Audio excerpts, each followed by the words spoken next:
So to build up the hype for the new Outriders game, People Can Fly are going to be doing a monthly broadcast where they're going to be sharing more details about the game. Well, anyways, last week they did their first broadcast where they gave us in-depth detail about how the world tier system is going to work, how difficulty is going to affect gear, etc.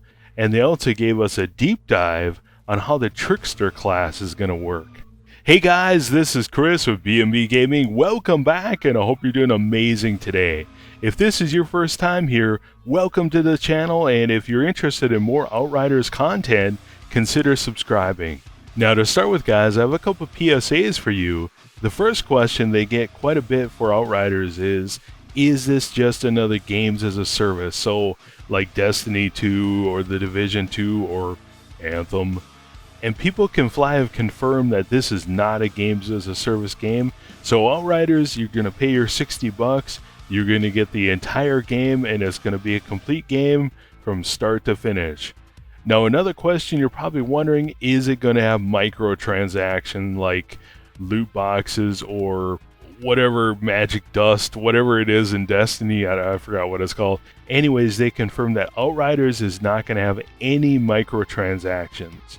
Another question you might be wondering is, what about DLC? Is Outriders going to have DLC for it?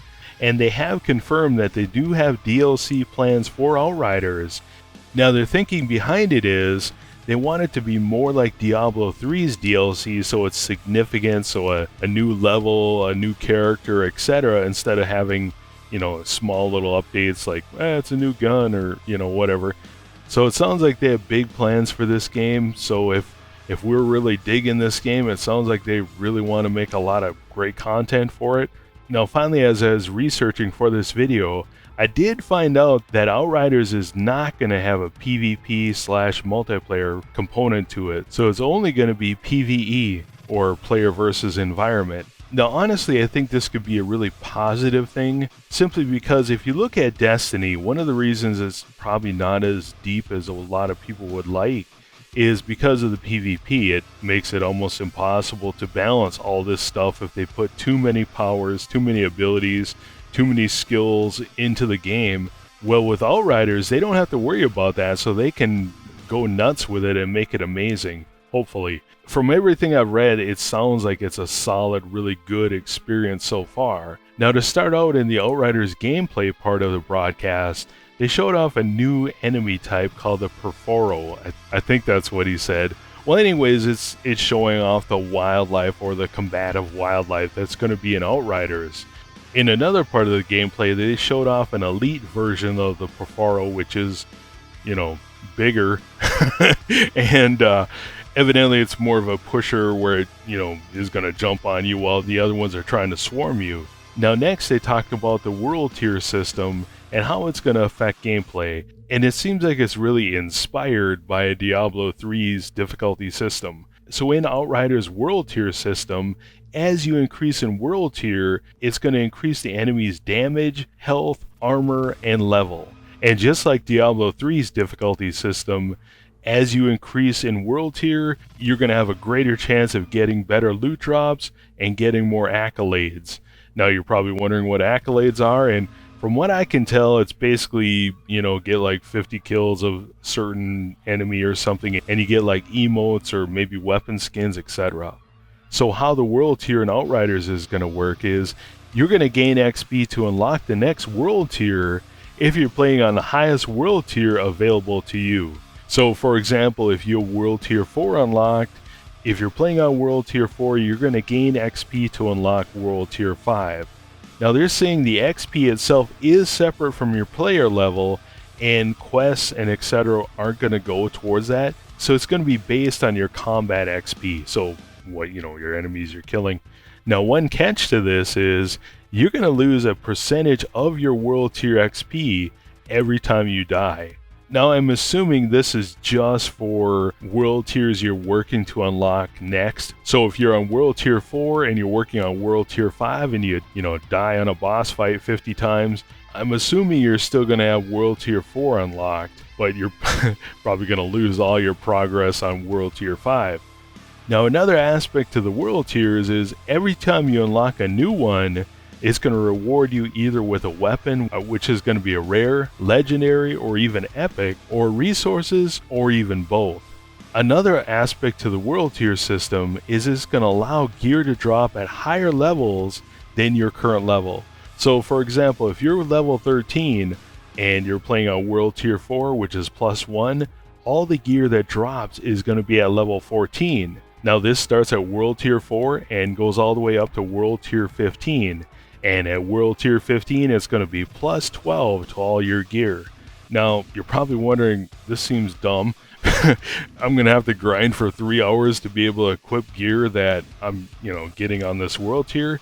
Actually, what they're doing here is, if you're playing on that world tier, you're going to be able to equip higher level gear. So again, for example, if you're playing on world tier 4, you're level 13, you're going to be able to equip and use that level 14 gear.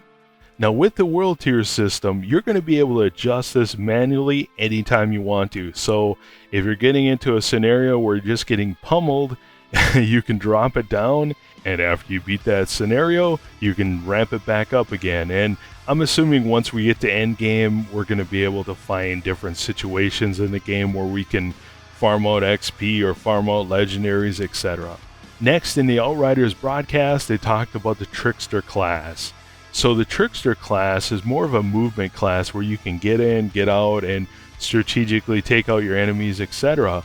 But they actually revealed you can actually set up your Trickster to play as a tank, where you can take a lot of damage and you have a lot of damage mitigation, heavy shields, etc.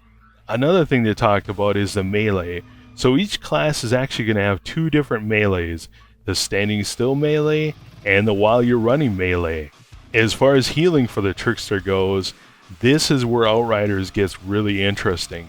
They're saying that there are no health potions or magic spells or healing spells in Outriders. So basically, as the Trickster, and I'm assuming this is for the other classes as well, you're going to have to play offensively to get heals.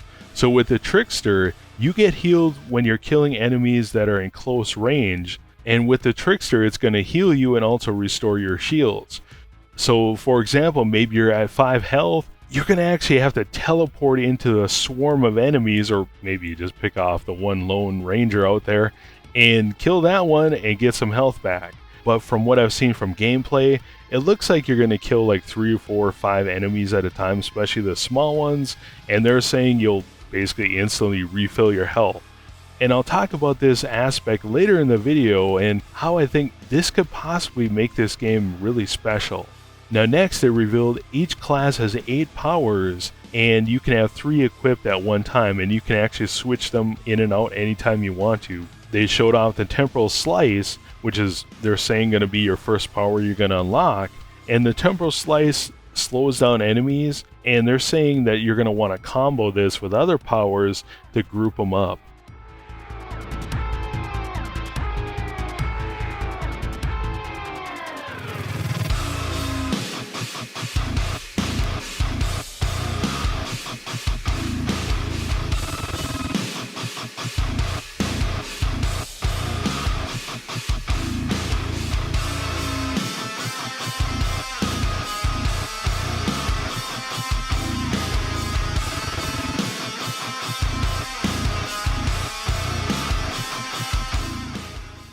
The second power they revealed is Borrowed Time, and a bonus to this power is you gain an extra shield. Now Borrowed Time is going to create a time clone, and with that time clone you're going to be able to teleport back to it while the power is active.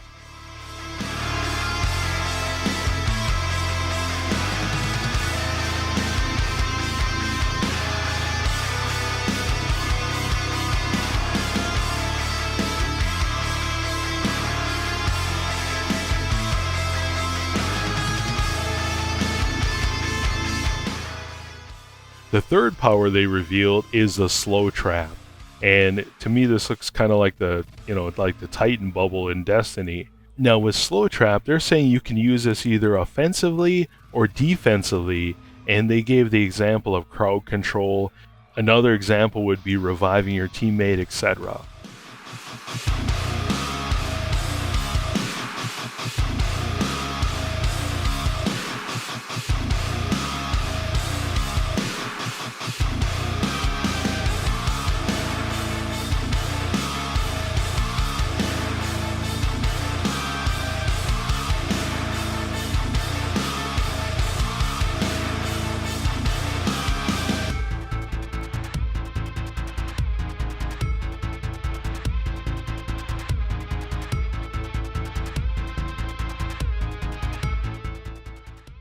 And the fourth power they revealed is Hunt the Prey. Now with Hunt the Prey, you're going to mark your target and teleport behind that enemy. Along with this, you're going to gain a percentage of your health as your shield, and you're going to slow down the enemy that it's used on.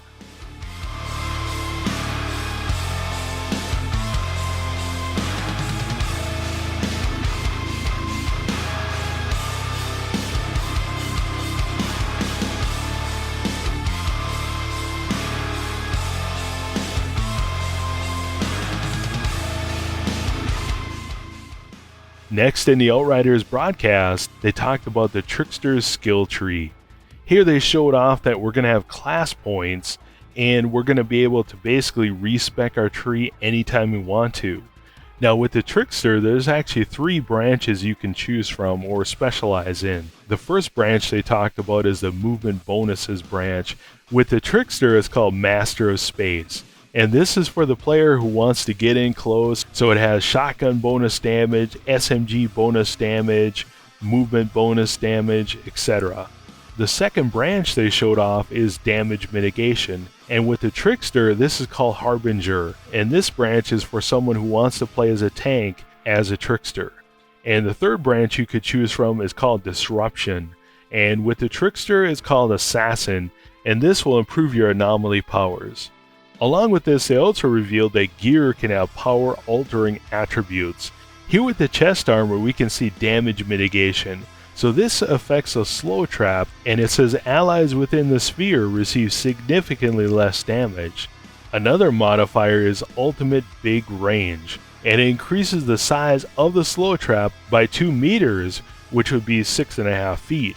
Another piece of gear they showed off are boots that have a modifier called Stare into the Barrel. So this modifier grants a moderate damage increase for each enemy at close range. Now the second modifier it has is Weakening Zone. It says enemies trapped within the slow trap are afflicted with weakness. Now we can see how these would stack up. I mean, you have Ultimate Big Bang, you have a bigger bubble, you have damage mitigation for your allies, and you could also have Weakening Zone on, so it looks like you could really specialize into one ability here and make it really strong. So with the gameplay in Outriders, they designed it to be 50-50, so 50% guns, 50% powers, and all the powers are on fast cooldown, so the idea is they want you to combo them together, with your weapons. Now with the skill tree, you can actually change this ratio, and they're saying you could actually make it 95-5, so you could be 95% anomaly powers and 5% gunplay. And they're actually saying you could play without even shooting a bullet or rarely shooting a bullet. And I'm assuming we could go the other way and go 95%, weapon damage and 5% anomaly abilities. So what do you guys think of Outriders so far? Let me know what you think. Do you think it's promising? Are you keeping your eye on this? Let me know what you think. For me, I'm starting to wonder if this game isn't going to just be good, but maybe be special. And I think the key component here is the no health potions or magic spells, so basically the only way you're going to be able to heal is by playing offensively. That sounds great on World Tier 4, where the enemies are just fodder for you to just tear through, but what about World Tier 12 or 15, where they're super chunky? How is that going to work? Now again, I haven't played this game, so I can't say for sure, but I think it might work like Rage 2 does on higher difficulty levels. Basically what you have to do is combo your weapons and your abilities together. So you have to hit them with 2 or 3 nanotrite abilities, and then hit them with a rocket launcher, and then it's not really challenging, it's just a matter of putting those combos together. I think potentially that's how Outriders is going to work. Now what's really curious here is, how is this going to work with 2 other players? Say you're all Tricksters, say you're all Pyromancers. How are all these skills going to combo together? And you can see all the modifiers they're stacking onto this gear. What's going to happen when you have all endgame characters in there? Again, I think potentially this game could be special.